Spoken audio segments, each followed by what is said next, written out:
Bonjour, dans cette vidéo, nous allons voir comment effectuer une transformation SCD de type 1 sous Integration Services. Le but de cette transformation est de changer le nom de famille d'une cliente qui vient de se marier et ensuite de changer son marital statut. Actuellement, un S est indiqué pour Single, on va ensuite indiquer la lettre M pour Married. Pour cela, on va commencer par créer un nouveau projet en cliquant sur Nouveau projet. La fenêtre Charge, puis la fenêtre Nouveau projet apparaît. Il faut ensuite cliquer dans Intégration Services. On indique ensuite le nom de notre projet. Ici, ça sera Projet Intégration Services, SCD, type 1. Il faut, avant de terminer, choisir Projet Intégration Services. Nous avons aussi la possibilité, en cliquant sur Parcourir, de sélectionner où nous voulons stocker le dossier. On clique ensuite sur OK.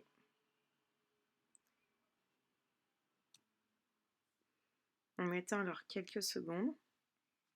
Puis on voit apparaître sur le côté notre projet Intégration Services SCD type 1 dans l'explorateur de solutions. La barre se trouve en haut à droite. On clique ensuite sur Gestionnaire de connexion, puis Nouveau gestionnaire de connexion. Une fenêtre apparaît avec écrit Ajout de gestionnaire de connexion SSIS. On choisit la connexion OLEDB. En effet, cette connexion permet d'accéder aux bases de données. On peut ensuite cliquer sur Ajouter.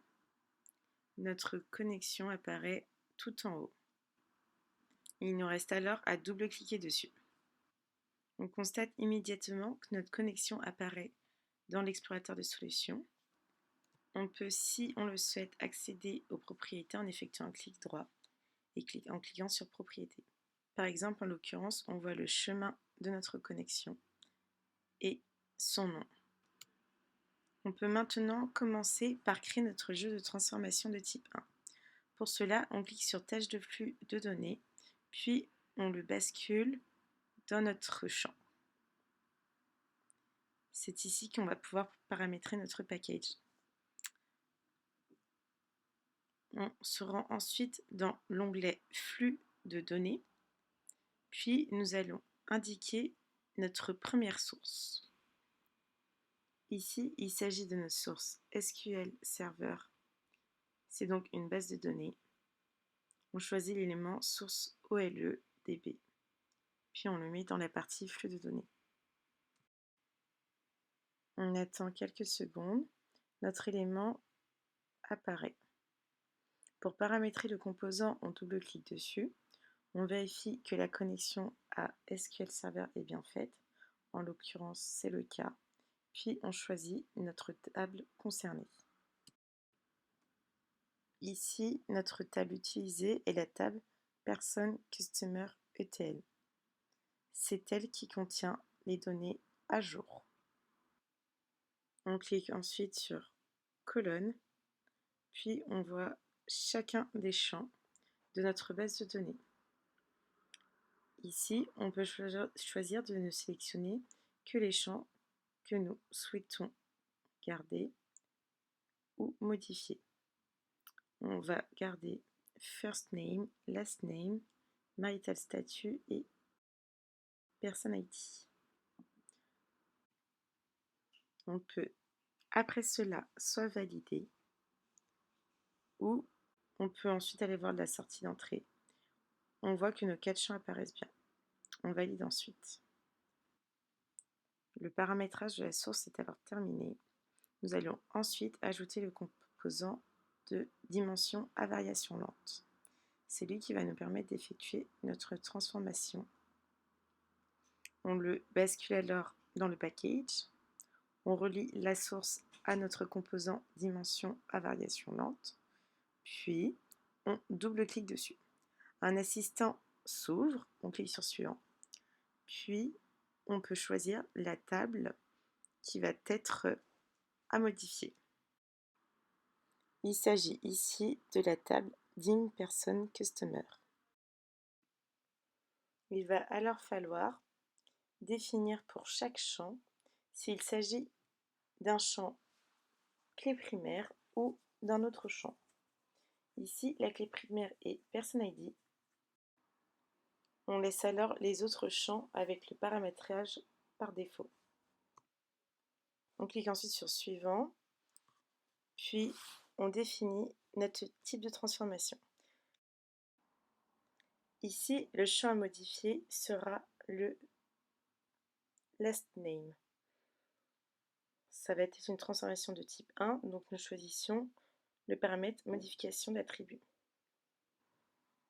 Le champ Marital Statut va aussi subir une transformation de type 1. On clique alors sur Suivant. Il faut, dans cette étape, cocher la partie Modification des attributs, puis on clique sur Suivant. Dans la partie Membres de la dimension inférée, on peut décocher activer la prise en charge des membres inférés.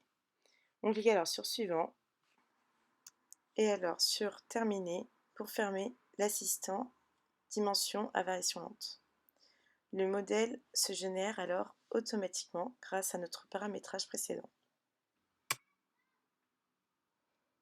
On clique ensuite sur les commandes qui ont été créées pour voir le paramétrage qui va être effectué. Ici, nous voyons dans la commande SQL que la mise à jour va se faire sur le nom de famille et aussi sur le statut marital en fonction du Person ID choisi.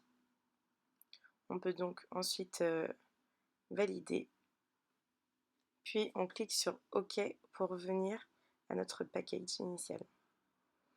On peut aller dans un autre onglet pour regarder les autres paramétrages si on le souhaite. En cliquant sur notre commande, on peut alors vérifier notre mappage, puis aussi regarder si chacun de nos éléments de table sont bien affectés. On va alors exécuter notre package pour vérifier que la transformation se fait correctement. Il faut attendre quelques minutes le temps du chargement. Notre package a alors été exécuté. Pour cela, on va d'abord vérifier que tout est OK. On se rend compte que de la source OLDB vers la dimension à variation lente, toutes les lignes ont été vérifiées. Puis, on se rend compte qu'un élément a été modifié. On peut voir cela entre la dimension lente et la commande OLEDB. Suite à cela, on va se rendre dans SQL Server afin de constater la modification. Donc, nous nous rendons sur la ligne souhaitée.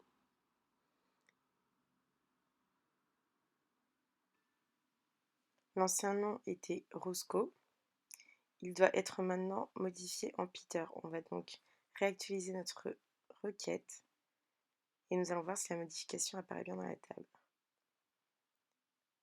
Comme prévu, le nouveau nom est bien Peter.